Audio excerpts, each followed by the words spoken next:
Hi everyone. In this video I'm going to work through another problem in solving trig equations. So for this problem, as you can see, we're going to solve 2 times cosine of x plus 3 equals 4, and we have some domain restriction between negative 2 pi and 4 pi. This is just limiting the number of solutions we would have, because if we consider every value, we would have an oscillating function that goes on forever and we'd have an infinite number of solutions.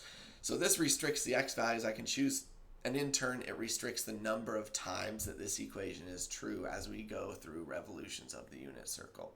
So the first thing we want to do is find where this is true, or what this equals, I guess, by itself without all the transformations. So we'll isolate the cosine function.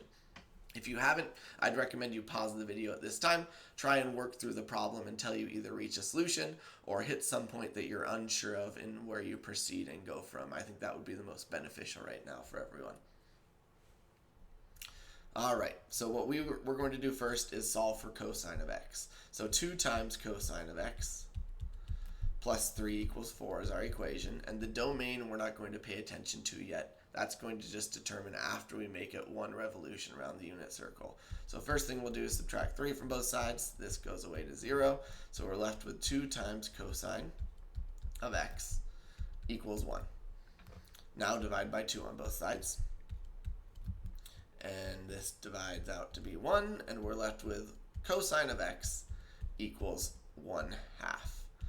So what we actually want to find, and what makes this equation true, actually is just the values that we take the cosine of in radians, because that's what our domain is restricted on. If this said degrees, we'd give degrees, but it says pi, so we're using radians.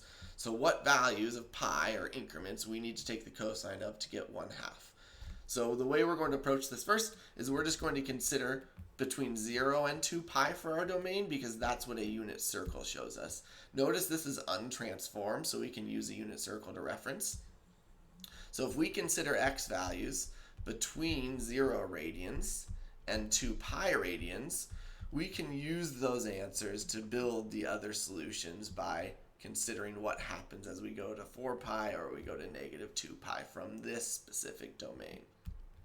So referencing a unit circle, we want to find the cosine of values that produce 1/2. So cosine are the x values on a unit circle. As a reminder, it's cosine theta of some angle in radians, in this case, comma sine theta. So where are the x values of 1/2 on this unit circle? We can work our way around the unit circle and identify those in radians. That's the y value. That's not it. So here's one of them, pi thirds. So one of our solutions, where cosine is 1/2, is a x value of pi thirds. As we work our way around the unit circle, well, these are negative x values. These are also negative x values. So we're at 3 pi over 2, 5 pi over 3. Oh, there we go.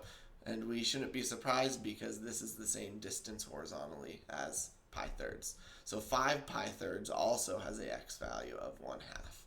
So we would say x is 5 pi thirds also. So going back to the screen, we said x equals pi thirds and x equals 5 pi thirds. So this would be from 0 to 2 pi. Now if we consider the next domain, we can chain these together in a way. If I want to go from 2 pi, I already have included that, so I'm going to exclude it in this domain, to 4 pi.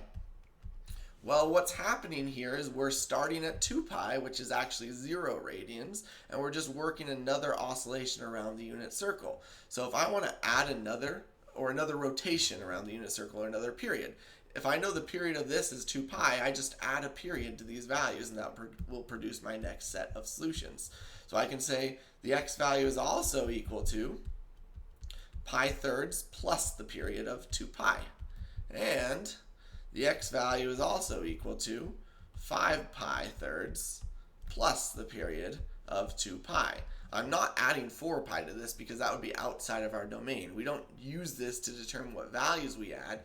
We use it to determine what values are solutions. I cannot go above 4 pi here. If I add 4 pi, I'm already above 4 pi if I'm adding a number bigger than 0 to it. So common denominator of pi thirds, let's go through and do that. So x is equal to pi thirds plus Well, 2 pi, if I want thirds, would be 6 pi thirds. So pi thirds plus 6 pi thirds produces another x value of 7 pi thirds. So this is between 2 pi and 4 pi that this solution falls. And same thing here, we already know our common denominator, but we're adding 5 pi thirds to 6 pi thirds here.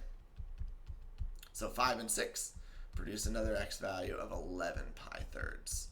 So right now we have from 0 to 4 pi in 1, 2, 3, 4 solutions.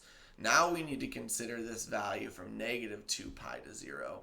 Well, if we're going negative values in radians, we're actually just rotating in the opposite way or following a revolution or period in the opposite way around the unit circle, which is clockwise actually. I get those mixed up sometimes. So here, if we're going normal, typical way in a unit circle, we have pi halves, pi, 3 pi halves, 2 pi.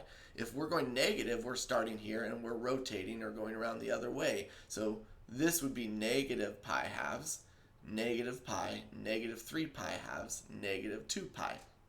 So what I want to do is I want to have pi thirds, and I want to go negative 2 pi in the opposite way. So I take pi thirds, and I subtract 2 pi from it in this case. So that's the last thing we're going to do here, is to consider that final domain value that we're looking at. We take pi thirds and subtract 2 pi from it. Let's choose another color and do that. Let's use this color. So my final values, if I'm considering from negative 2 pi, I haven't included that to 0. I've included 0 already. This would be an x value of pi thirds minus 2 pi. This is going to be negative because it's somewhere in the opposite way of rotating. And x is equal to 5 pi thirds minus 2 pi. We already know our common denominators, so x would be pi thirds minus 6 pi thirds, and x would be 5 pi thirds minus 6 pi thirds. I'm getting pretty good at this stylist. Oh my goodness, I'm proud of myself. So we would have x value of negative 5 pi thirds, and another solution as we go through this period of negative 2 pi to 0, and another x value of negative pi thirds. So in the end, we have 4 answers, and let's put all those together. So we can say x would be equal to, starting from the most negative, let's say, negative 5 pi thirds, comma, negative pi thirds. And I know we had pi thirds. We had 5 pi thirds. And then the last two have slipped my mind, 7 pi thirds and 11 pi thirds.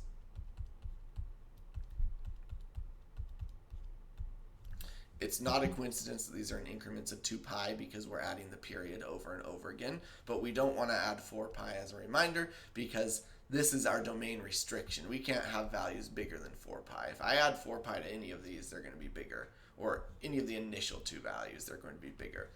I hope this video helped. Look for video 4, continuing this process of solving trig equations. Thanks.